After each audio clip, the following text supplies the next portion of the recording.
Alrighty, it's the Houston High School Huddle, Week 7 edition. Matt Stepp, Dave Campbell's the Texas High School Football, who was nice enough to give us a little Christmas present in October with some early playoff predictions. If y'all wanted to tune into that, you know I was supposed to be working, but I had to spend a good 20, 25 minutes going through that. What did I agree with? What did I disagree with? But it's going to help me out here at the beginning because we're going to talk a little bit about because it's going to help you answer this question. We're going to go ahead and start right off.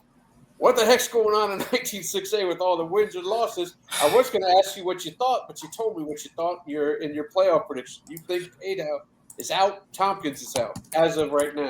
Right now, yeah. I think Cinco Ranch with that win over Jordan last week, it was huge. You know, they right now, I don't see any reason why Cinco can't run the table here and go 7-1. Yeah. You know, now Maid Creek, they still got to play. They still have tough games ahead. You know, they got Pato this week. They got Tompkins right after that. They got 3 in a row here. Pato, Tompkins, and Maid Creek.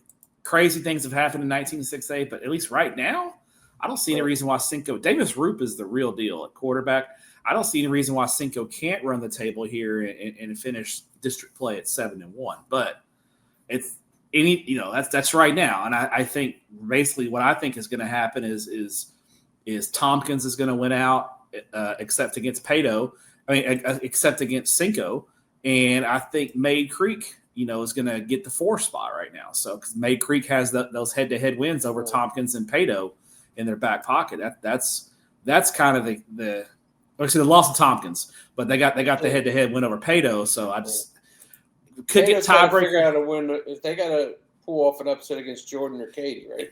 In 19-6A, yeah, they do. 19-6A is still a long way away. That playoff projection could change every week going forward, but right now I feel like that's kind of where we're at here. I got to kind of double check my tiebreakers with Maid Creek.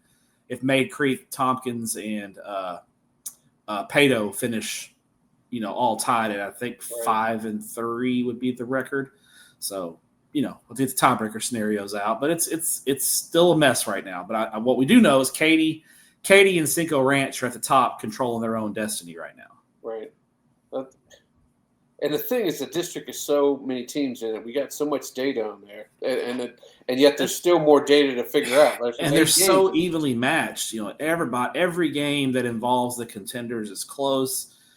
There's Katy going Division II is still in play. Cinco and Pato could both still get into the playoffs and knock Katy over to the Division II side. So that's still in play as well. It's weird. Katy, after their slow start, they've gotten into district play and they've been very quiet in the shadows.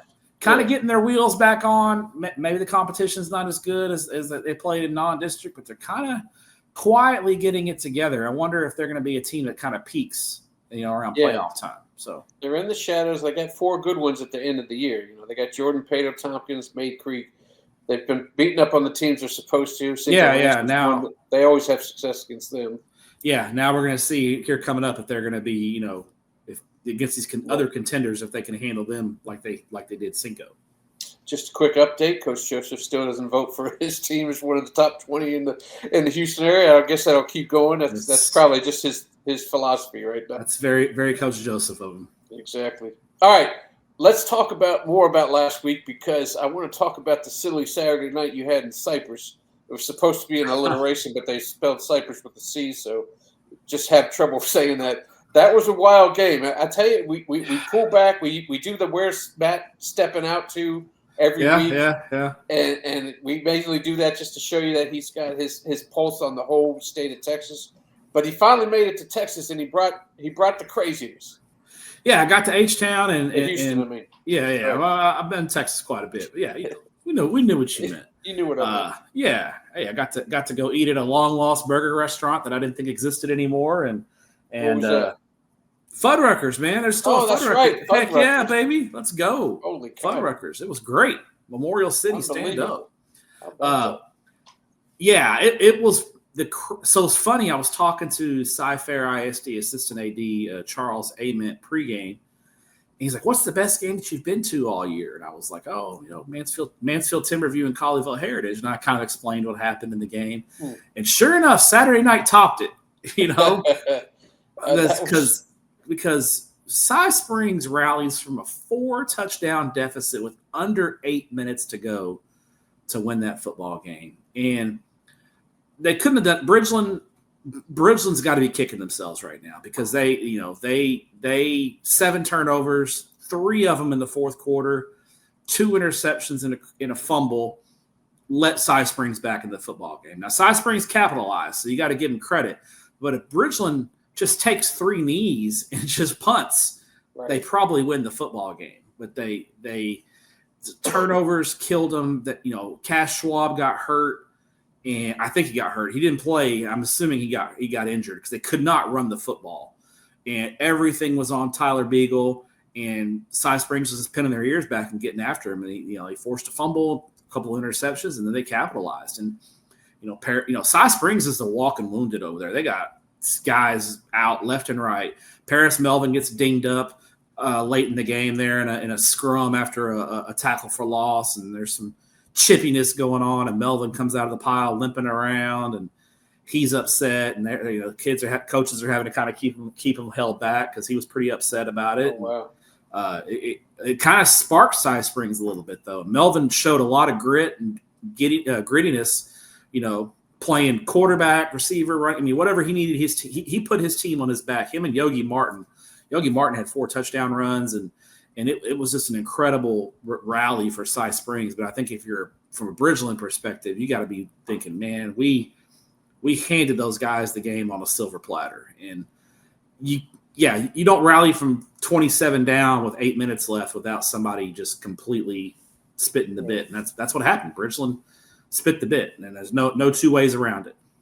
And now, if you look at Stepp's predictions, he's got him with the Klein Collins game in the first round, which is great first round game. I was going to say it's not ideal for them. It's great for us as fans, right? It's not ideal. Another thing we were talking about pregame was the bi-district matchups between 15 and 16, 6A right. are just going to be box office. I mean, absolutely. It's among the best first round games in the state of Texas. Those are 2 deep districts with a lot of good football teams. That's going to be great. Hey, and that was a Saturday game. It almost buries the fact there's a huge Thursday night win. Mm-hmm. How about Baytown Sterling? We were talking about this after the game. That's an amazing win right there. A Barbers Hill team that was on a roll. Yeah, and Barbers Hill coming off the demolition of Lufkin. They come in short week, and I'm sure they probably, the coaches and kids would probably never admit it, but I can't imagine they didn't just look past Baytown Sterling. Yeah. We're just coming off that big win over Lufkin. They got Port Arthur this week. They're probably like, you know what, let's get ready for Port Arthur Memorial. We got them at home. Let's get ready for those guys. And Baytown Sterling, to their credit, Spencer Anthony's done a great job there. They came out and they took it to Barbers Hill from the jump. Their running back, Baytown Sterling's running back, Elijah Lewis, had a monster night. And the defense just came through time and time again with big stops. And Barbers Hill made a run late to cut it to 2. And Sterling went on a championship drive there to score a touchdown late to put the game away. They were, in our computer projections, they were a 31-point underdog.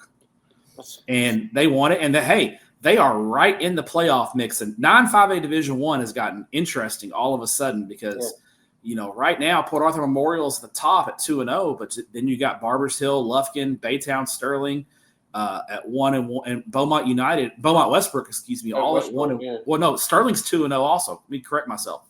Sterling and Port Arthur at the top of the district 2-0, and then you got Lufkin, Barbers Hill, and Beaumont Westbrook at 1-1. So it's jumbled. There's Baytown Sterling is a 4-1 ball club. They got a big game this week on the road at Beaumont Westbrook. Yeah, we'll talk about that one. Yeah, it's wild because they're 4-1, and the reason I'll pull the curtain back too. I pulled a shooter back from that game. They were supposed to go out and get that, and I was like, man, he's going to charge me extra to drive out to Baytown because he's a inner city Houston kid, and I was like, it doesn't, like you said, 31-point. Yeah, dog. We all thought it was going to be, and that's credit to Baytown Sterling for making us all look silly. I thought it was going to be a blowout too, and I remember seeing it come across on Twitter. It was like 9-0 at halftime, and I'm like, is that a typo? And I'm looking, I'm like, crap, it's not a typo. Baytown Sterling is getting with these guys. So full credit goes to Baytown Sterling. Huge win for Spencer Anthony, those guys. If they can get into the playoffs, that would be huge for them. Absolutely. I was going to say, we'll talk about it later, but they got to follow it up. They got to have the shutdown inning, right? They got to follow that up with the heck of an effort against Westbrook.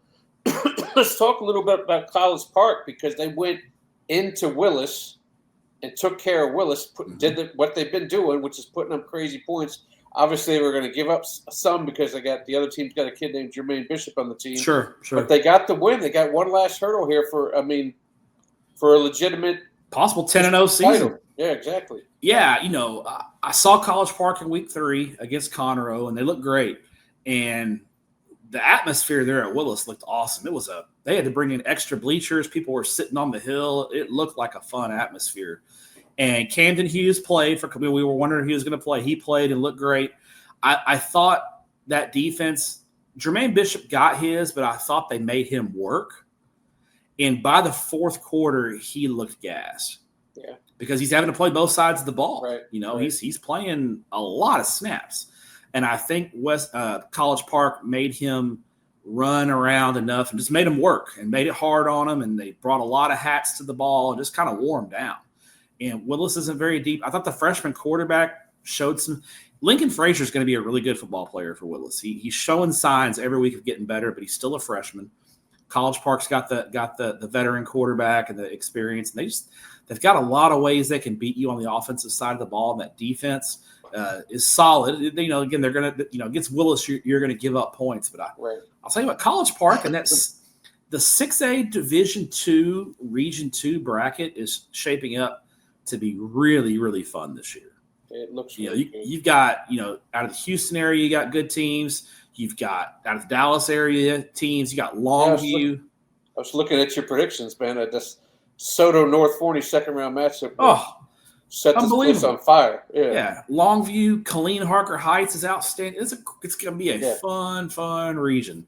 And College Park is going to be right there in the mix. They are Kyle Coates has got himself a squad there with the Cavaliers. And they have games left if they can get past the Woodlands, they have games left on their schedule where they can get healthy. They can maybe not have to go 3 quarters or more. Yeah, and I don't know when the Woodlands game is. I know it's not this week. Is that next week? No, it's coming on the 17th. So we got a little ways. So you got next week. That's week 8. So if College Park can get through that, you're right. They kind of hit the, they got Cleveland, they got New Caney. They can just they got in a bye. Yeah, they got Cleveland, a bye, and New Caney. So that's a great chance for them to kind of get healthy, work on some things, and really be hitting the ground running come playoff time. So watch out for the College Park Cavaliers. All right, it looks like North Shore's figuring some things out. Boy, you talk about beating breaks off of a team. Yeah. Good Lord, they may have beat them right out the playoffs. Yeah, I mean, Kingwood's a good team. Yeah. How do you recover from a 64-point loss like that? And North Shore beat him 71-7. Just annihilate. That looks like vintage North Shore last week. And you wonder, is North Shore a little bit of a slow start? That they lost to South Oak Cliff, and they kind of, they're just a lot better than Crowley. And then even in the Humble game to open district, they got off to a slow start. First half they were kind of sleepwalking a little bit. And they're rolling now. So North Shore I think is Caleb Maryland and that offense they're very talented. They're just young.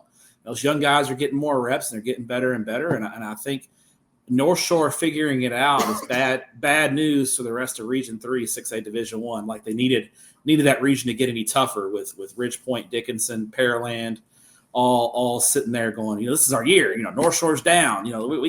We can make a run, and now North Shore's figuring it out. And they're like, damn it, not again.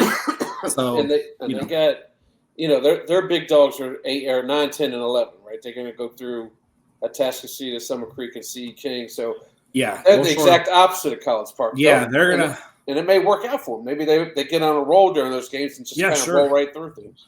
Yeah, I think there's something to be said for that. And I think obviously you got to stay healthy, and that's for everybody. I mean, coaches talk about this, from 6A down to Class 2A. We got to stay healthy. We can't afford injuries, that kind of thing. But you're right. Yeah, they got a task. They got Channelview. They got Goose Creek and Channelview, and then they close it out with that gauntlet to close the season. But North Shores, they ran that gauntlet last year, so they can run it again this year. No question about it.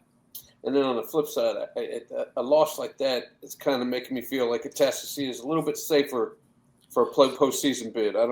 Yeah, I would say today, I think Atascocita, despite their losses. Yeah, I mean they're 0-2 in district. They need to get on. They need to get right, but I think the schedule is going to soften up for them a little bit to kind of get it going.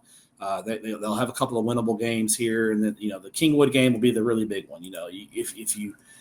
If you're an Atascocita fan, Kingwood's the game you got to have. Right. That's the one you need, and that's next week. So if you're Atascocita, what you want to do this week is get right against Humble, get healthy, get to feeling good going into that Kingwood game next Friday night, because that's the one you got to have. You lose to Kingwood, you're probably done. Now you're in trouble, yeah. Because now you have head-to-head losses to Summer Creek, Kingwood. And those are teams that you could, now you have to beat North Shore, and then you're also going to have to get some help. Right. I got you. And if your prediction's right, boy, that'd be a sweet first-round game. We've seen it many times, Atascocita and Dickinson, but this time, if we were going to throw out wagers, we'd probably bet on Dickinson, the way things are going there. Yeah, and Dickinson and Atascocita have had some battles before, but Atascocita always comes out on top. Right. Maybe this is the year for the Gators. All right, how about Sean Simon? 380 last week. Boy, that guy was on a roll against Kingwood Park. Talk about him breaking a new yardage record over there at LaPorte. Yeah, I mean, he had to kind of carry the mail because Ashton Ruffin was out, and so a lot of the offense fell on Sean Simon's shoulders, and he's unbelievable. When LaPorte gets Ruffin back, they've got that 1-2 punch with Simon and Ruffin. It's very interesting. LaPorte's playing two quarterbacks right now. They're playing the senior Aiden Sines, and they're playing the talented young sophomore Joshua Wells, who I think is the more prototype quarterback. He's about 6'3", and he's got a big arm, pocket passer. Sines has been there. He's a 3-year starter. He knows the offense. So I think they're, it looks like what they're kind of doing is kind of Sines gets 2 series, Wells gets 1 series. Well, how do you feel about that? I'm not a fan personally. We didn't like it last year with Bridgeland. I know that much. I didn't. Yeah, but it worked for Bridgeland last year. It did work. So I think it's hard. Now in LaPorte's offense, I think it's a lot easier to pull that off because they are so much more run oriented. But I also think that it adds a little wrinkle when Wells is in the game because you have to respect his ability to throw the football. They got that really good sophomore receiver on the outside. So you have to have so it's interesting. It's working. We'll see, if they keep it up, but it's working for now. But I think Bridgeland pulled it off last year, and credit to them for pulling it off. It didn't impact them. But I think also, LaPorte's got an offense that I think you could do it just because of their nature and their style of play. They run the football. A lot of times the quarterback's calling the play and turning around and handing it off to Sean Simon or Ashton. Right. It could be either one of them handing it to him. It doesn't really matter. So we talk a lot on the podcast about certain athletes. Like if I ask you your favorite Houston athletes, you're going to say Bishop. You're going to say Williams Callis. You're going to see Parrish Melvin Jr. But this guy over Klein, man. E.J. Kelly, we knew about him last year, but some of the plays that he's making, and I'm going to put this one up right now so we can take a look at from the kickoff return let it start from the beginning, but let me get that thing started from the beginning. But when he got this kickoff return, and a lot of this has to do with missed tackles, but this just shows you the kind of athleticism. He's got 3 guys surrounding him here, and I'm done with you guys. 3 guys surrounding him here, and I'm done with you guys. And that's 6. And yes, there's some missed tackles involved, but this is a guy that's been making these type of plays all year long for Klein. Mm-hmm. And he's kind of putting his name up there with those big-time athletes that we're talking about for the Houston area. Yeah, he's committed to SMU. He's a heck of a running back, and that system that Klein runs fits him really well. He gets a lot of touches, and he's a very, very productive running back. And you can see what he can even do on special teams. And he can catch the ball in the backfield too. Yeah, so I love how Coach Caduti uses him in their offense. And Klein's a little banged up right now, so Torrey Paul is out. A lot of that offense right now is falling on Edward Kelly and Turbo Jordan, and I think Kelly is able to carry the load. And Klein's lost a couple of games, but I I'm not hitting the panic button on them just yet, just because those 2 losses are by 6 points each to really good football teams.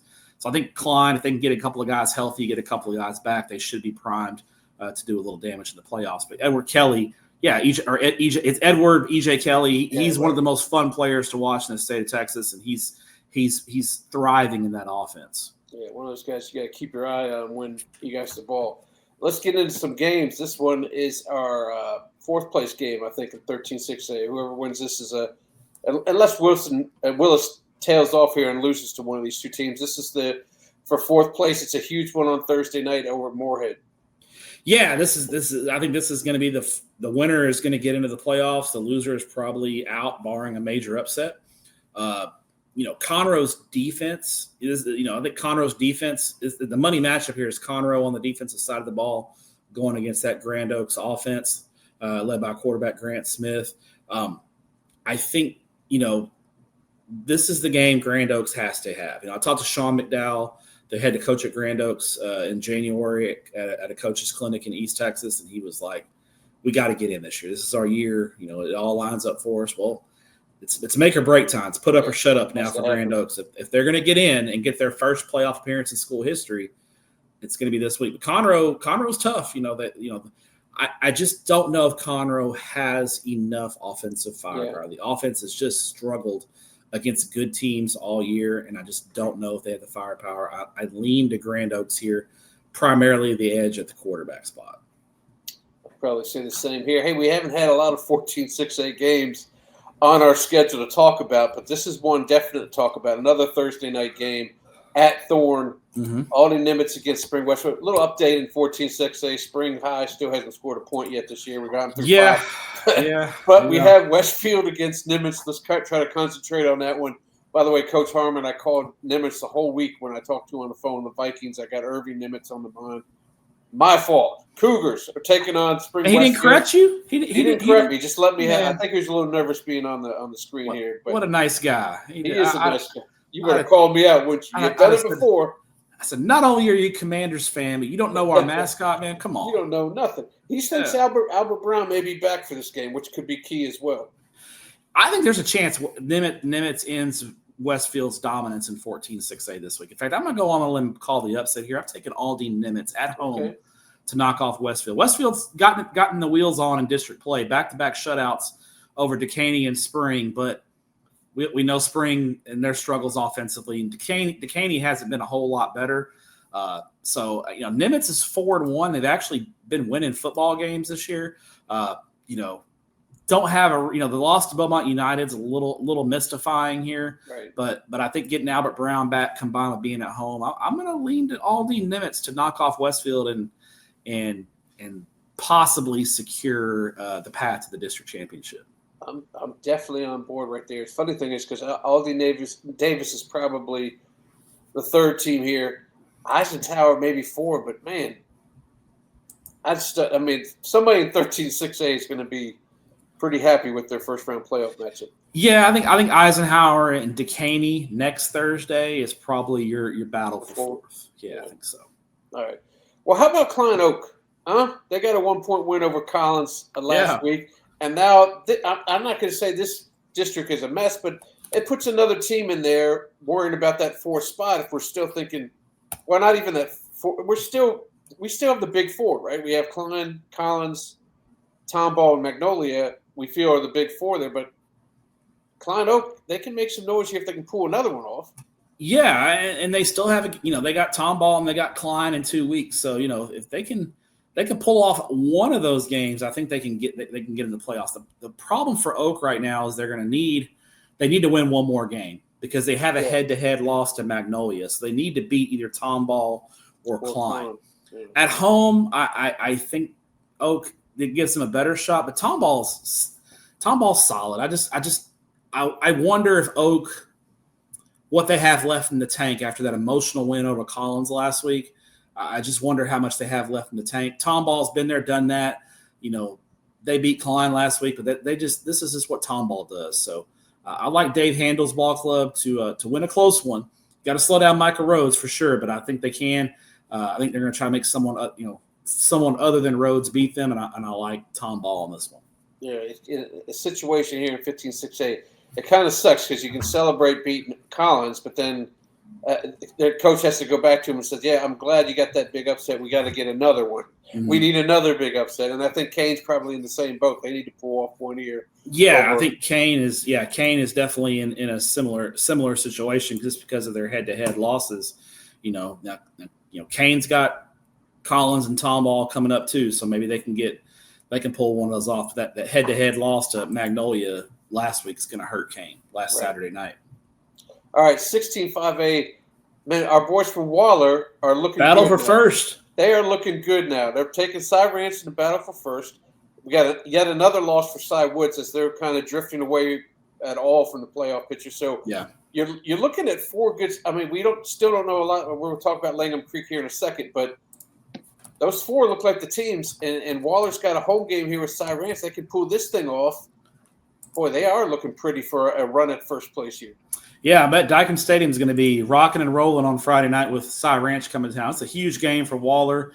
The community's fired up. TK Gaines had a monster game last week against Cy Lakes. He his touch of the deep ball as a sophomore is incredible. They got playmakers, and Waller's defense is playing pretty good football. I saw they had David Brown III had a pick six in the game. He transferred over from Cy Woods.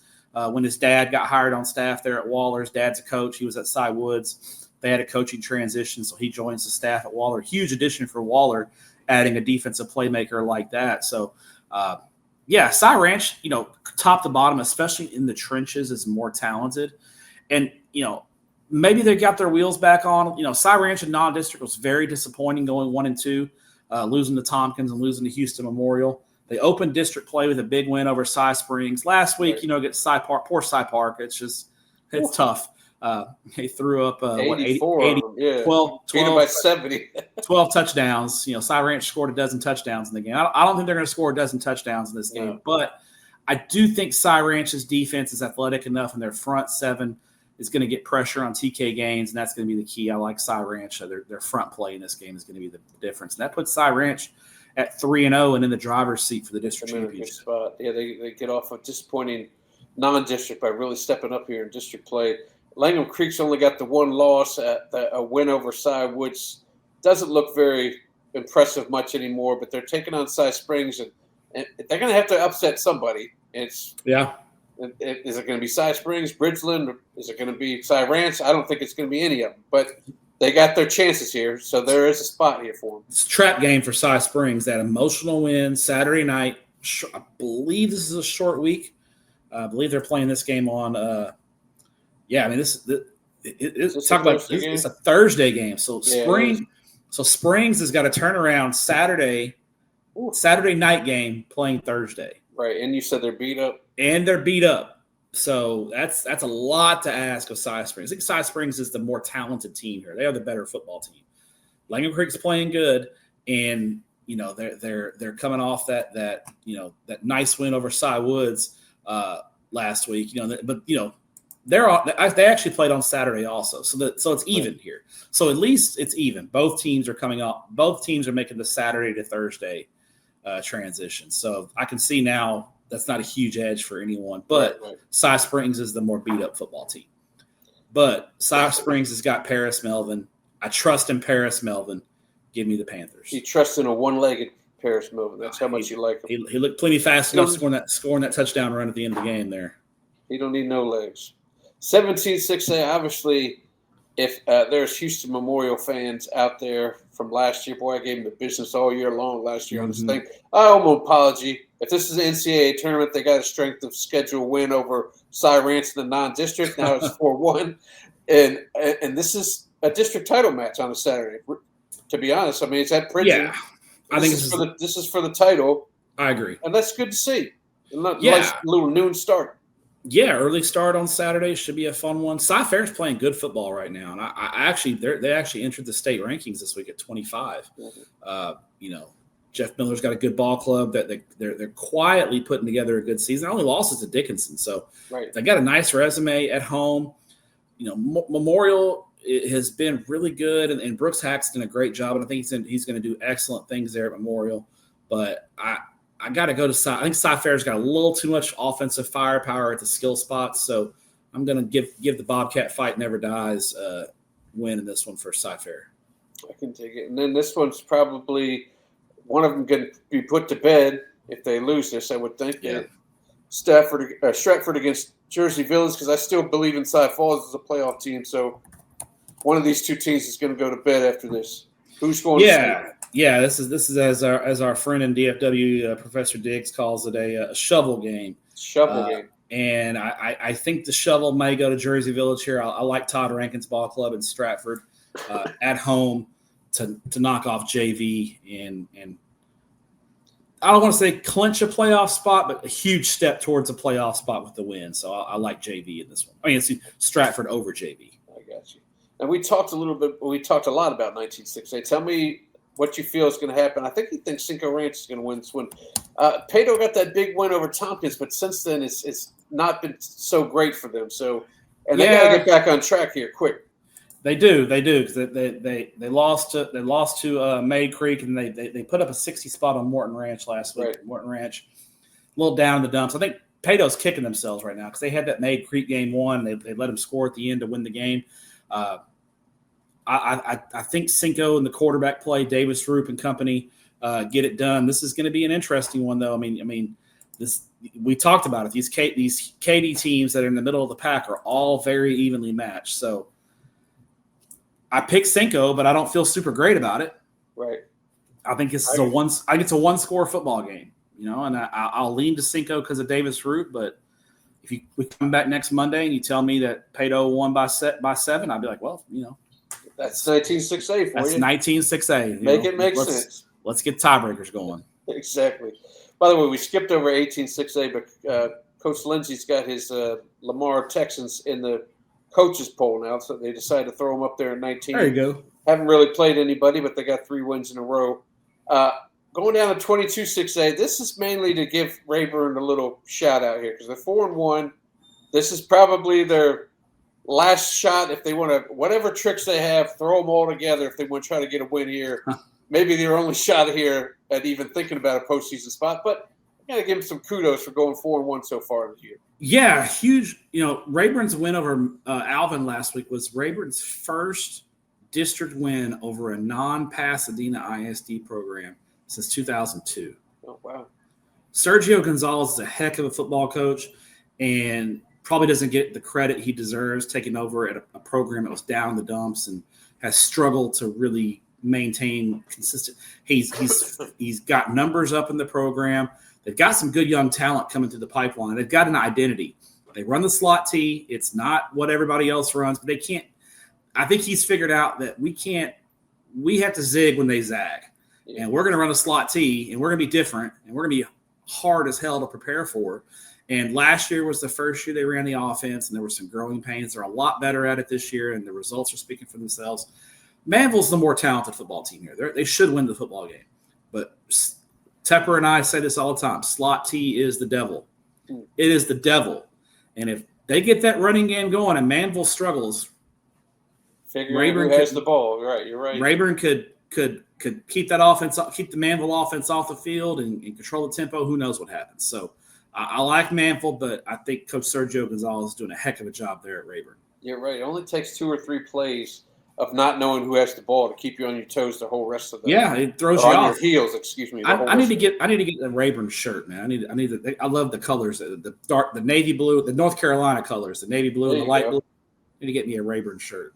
By the way, speaking of good uniforms, this has nothing to do with Houston. I was at Saxy Wiley East, and Wiley East wore them joints, and I missed every play because I'm just sitting there looking at I love those blue uniforms. Man. Tell Marcus Gold they need to wear them every week. They should, man. That was something else. Yeah. All right, game of the week for us this week is on Thursday as CE Kings taking on Summer Creek. You go by the coaches poll. That's 5-1 in the Houston area. CE King hasn't let off the gas. They got another 70 last week. Now, obviously, it wasn't a Atascocita type squad, but it was a squad that they beat Atascocita better than Summer Creek does. If we want to play that, the other type game. But what do you feel like in this one? Yeah, I mean, CE King's averaging 70 points a game in district. That seems good. I'm not a math major, but that seems like 10 touchdowns per game. Seems good. Your boys over there at Spring could use one or two of those. Yeah, just loan them out here. Here you go. Deion Sims is unbelievable at running back. They're so fast on offense. CE King, I told Tepper today, when I'm watching CE King, it looks like how you put a podcast on 2x speed to make it go a little faster? Yeah. I feel like I'm watching a game and CE King's on 2x speed. They're just so fast, and they're so efficient. Their offensive line's doing a great job. Defense probably leaves a little bit to be desired, but when you got an offense like that, let it ride. I'm not worried about Summer Creek, Atascocita playing them so close. That was a desperation game for Atascocita. You got a rivalry game at Turner Stadium, Atascocita coming off a loss. You knew they were going to throw everything they had at Summer Creek, and they did. And it looked like they were going to win the game. And Summer Creek, Noah Spinks. They got a connection there. Spinks to Easter is it's deadly. He leads them on a 90-yard drive with under 2 minutes left to win the game. Braylon Causey punches it in. Big-time stones from Summer Creek and showing a lot of intestinal fortitude against a really good Atascocita team. So I'm going with the championship pedigree here at Summer Creek. They've been back-to-back regional champs. They played for a state title 2 years ago. These seniors as sophomores played in the state championship game and know what the big game means, what it feels like. This is a big game. This is kind of CE King's first rodeo in a couple of years being in a really high-leverage environment like this on the road. Right. I like Summer Creek, but I think it's going to be close. I think it's going to be a lot of fun. High scoring. I think it's first 1 to 50 may win this one.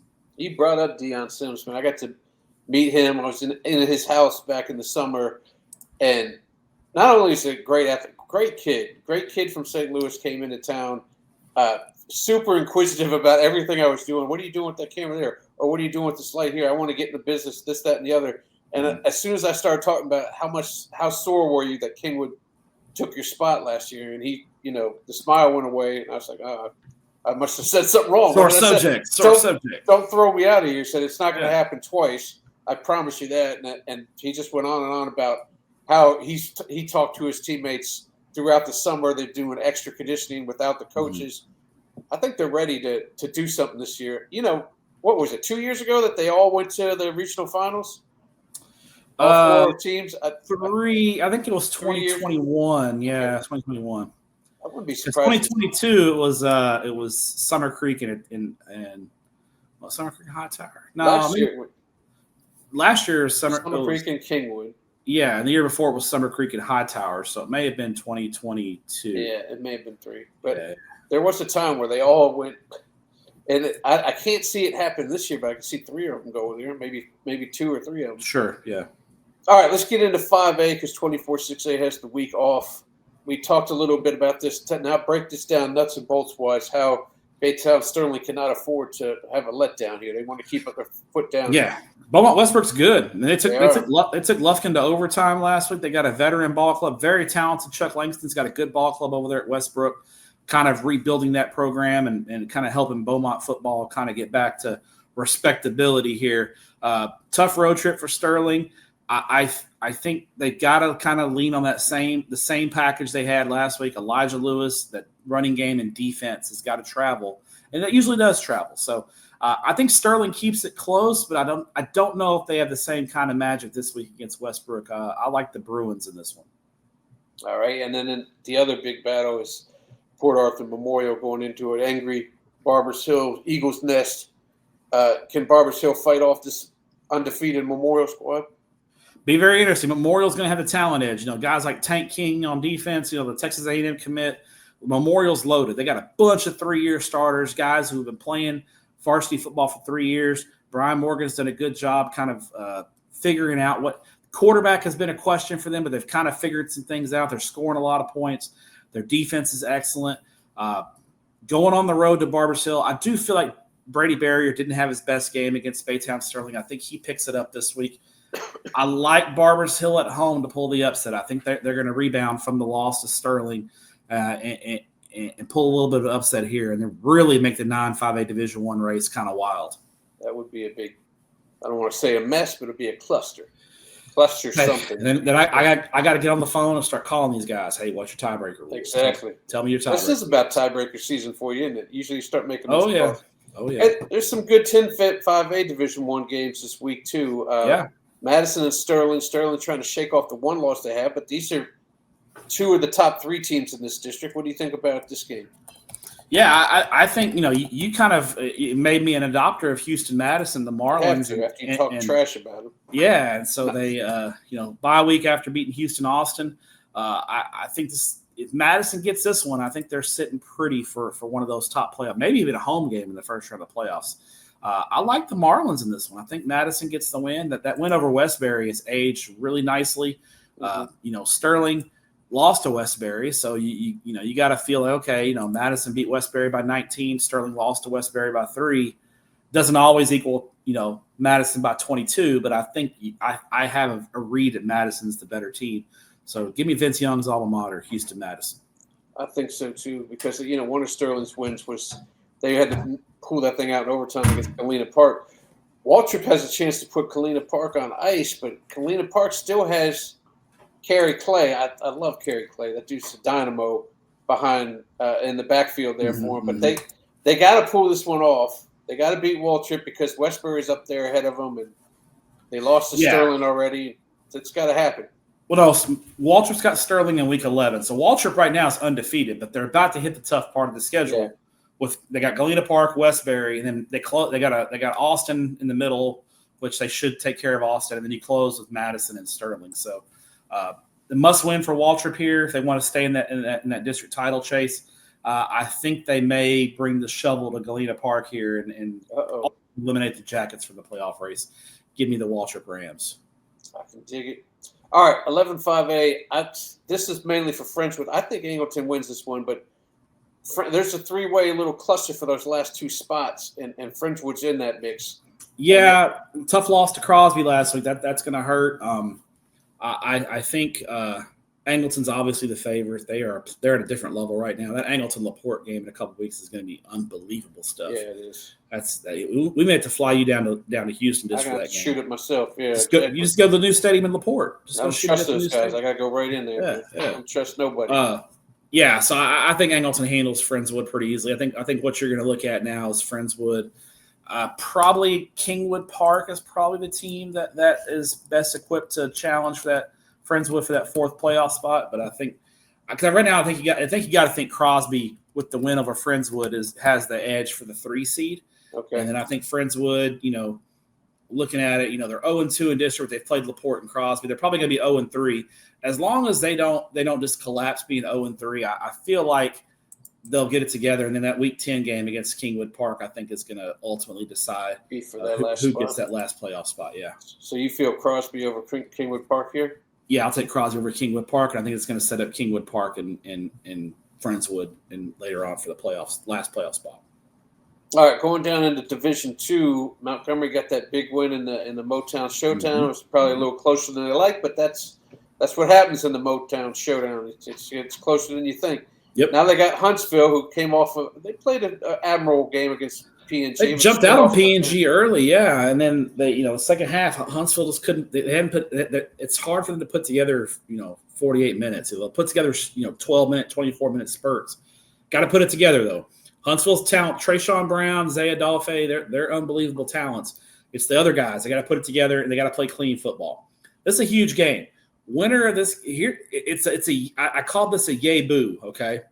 Yay boo. Okay. It's a yay boo scenario here. Yay, you win the game. You're probably the 2 seed. You get to host a first round playoff game. Boo. You probably get South Oak Cliff in round 2. Boo. That's a big boo right there. Yeah. So that's a bugaboo.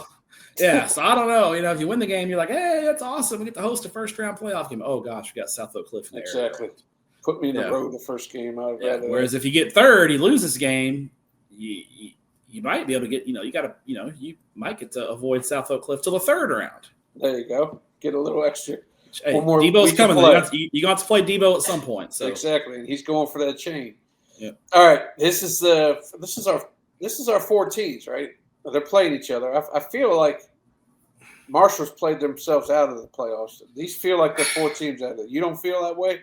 Well, Marshall hasn't played themselves totally out of it yet. I mean, there is a path for them to get back in, and it probably involves them beating either Iowa Colony or Texas City. Yeah, but I think Texas City is a lot more reasonable than Iowa Colony. I think, all due respect to Santa Fe and Texas City, I think these two games are both going to be blowouts. But yeah, I think if you're Randall, what you want to see here in the next few weeks is we've got to find a way to have offensive consistency without Landon Williams-Callis. Right. We've got to let Landon Williams-Callis, he can't carry that kind of workload the rest of the season like he did against Iowa Colony.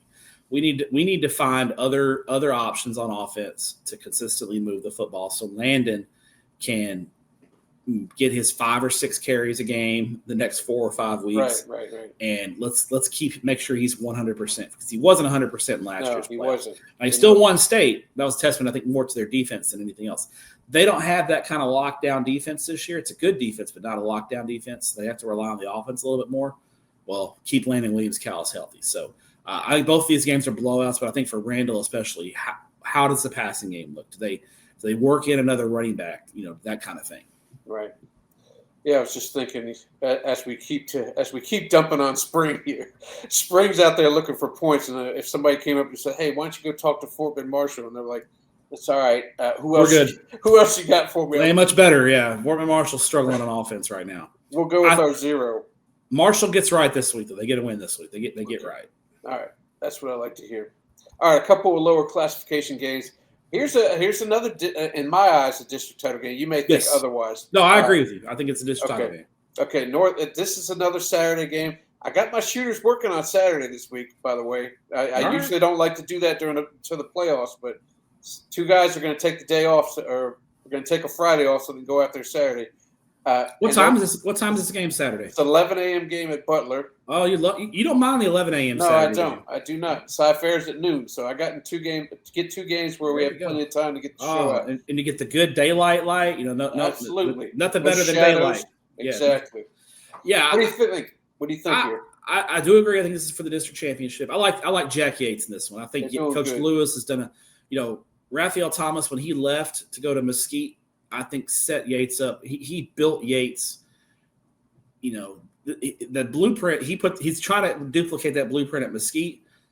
He really built that. He had Yates ready to go this year. They had a lot of guys back. They got experience at a bunch of places. They got a lot of guys who've been playing since they were freshmen. This is a very, very good football team in Yates, and I think a football team that could win a first-round playoff game.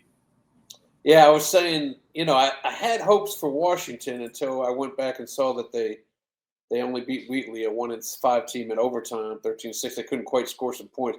Had hopes for them to be possibly a run at North Forest, but I don't think that's a possibility anymore. So, yes, this is for I think it's for the district title. All right, going into Needville against Navasota, 2 top-ranked teams in their district. Talk to me about this one. Tough road trip for Needville, having to go all the way across Houston, up Highway 6 there to Navasota. For those of you who don't know where Navasota is, it's just on Highway 6 just south of College Station. So it's a pretty good haul for Needville to go up there. But I like Mike Giles' ball club a lot. Navasota's tough. They've got a new coach. This is his second year. Trey Allen is his name. They got a tough mentality. I think it's going to be a very good ball game, but I trust Mike Giles and those Needville Blue Jays.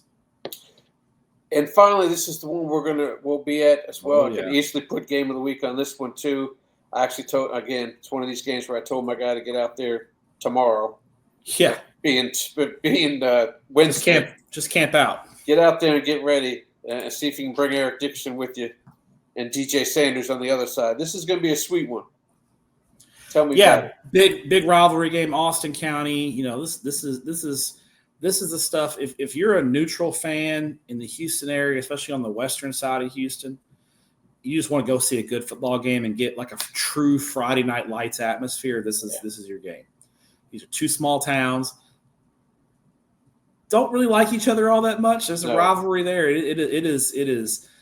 It's fun. And Sealy has the pedigree. They have the state championships. Bellville, it's weird. Bellville has been consistently good over a long, long period of time, but hasn't gotten that state title, at least recently. They may have a state title in the past, but not recently. Back in the night, I think it was 1980. No, it was not 19. I thought it was 1960 to be honest with you. But I have to be all. We'll have to ask AI here in a second. But I remember that was the big deal when we were doing the story on them when they lost in the state final 2 years ago. To Gilmer, and where Sealy is not probably not as consistently good. They've kind of been a little more up and down, if that makes sense. But when Sealy's good, they're winning state championships. When they had Eric Dickerson and they won that run with T.J. Mills and they won 4 straight state titles. In the 90s, Commerce.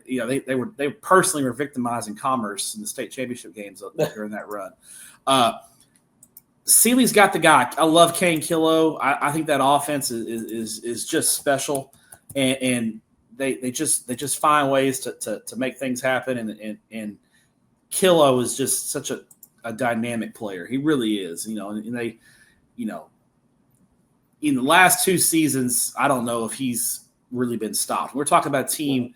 They're averaging 46 points a game, which is just crazy. And so.